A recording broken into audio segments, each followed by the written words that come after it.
Away from that now, the federal government has called for support from the international community for Ecowas in ensuring democracy survives in Niger.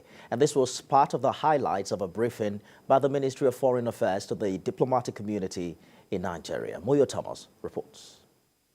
Suspension of all commercial and financial transactions between Ecowas member states and Niger Republic.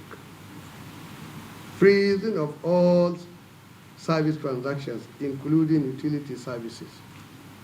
The federal government says it has become necessary to update the diplomatic community in Nigeria on the stance of Ecowas on the Niger crisis. The permanent secretary who briefed expressed Nigeria's appreciation for the support it is getting already over its stance on the coup in Niger.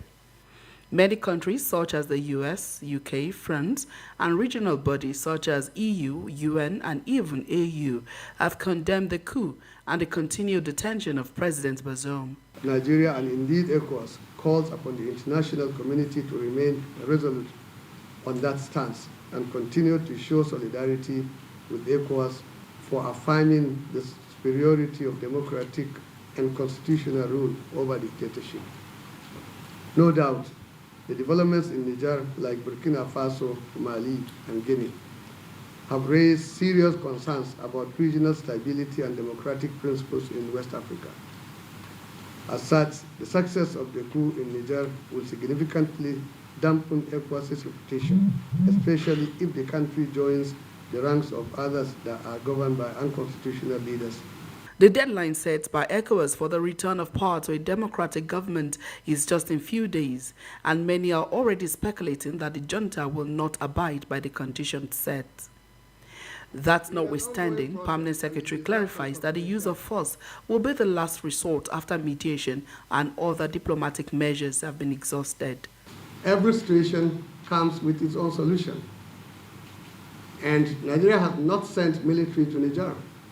We have mediated in Mali, we mediated in Guinea, we are mediating in Burkina Faso under the umbrella of ECOWAS.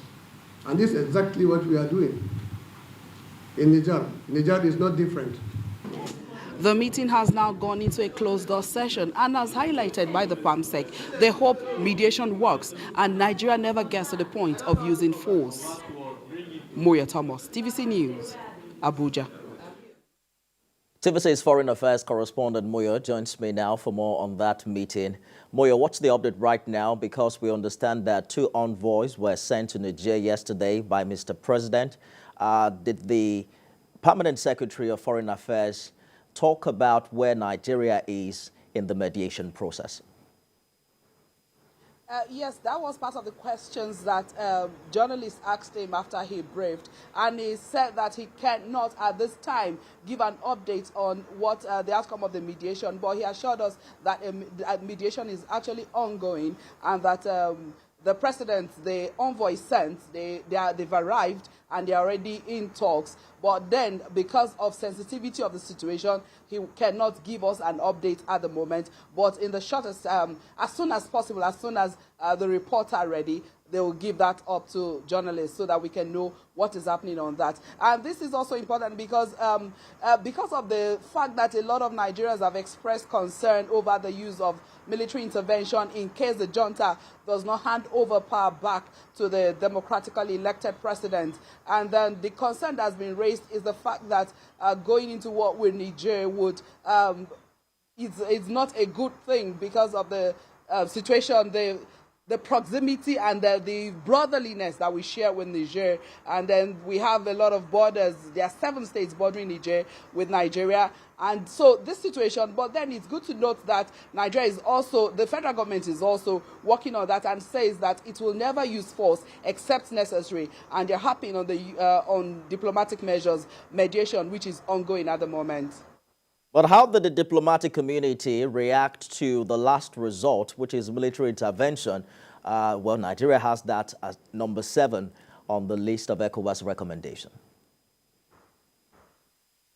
The talks with diplomatic community became necessary because as of the 30th of July, when the meeting held, part of the communique that came out of the meeting was mobilizing support from international community, and that was why this meeting had to hold. And then we know from we couldn't interview them, but from the few people we spoke with not behind cameras, told us that they are actually in support of whatever actions that needs to take, that Nigeria and ECOWAS needs to take to ensure democracy returns to not just Niger but to these other countries. But then everyone is concerned about the fallout in case it gets to the military action, which we all hope. And the PAMSEC also said he hopes, because I particularly asked him that question, and he said he hopes Nigeria does not have to use force to get democracy back to Niger.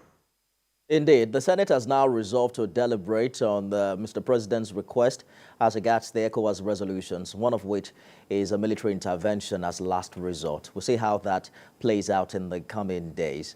Our Foreign Affairs correspondent, Moyo Thomas, thank you for talking to us.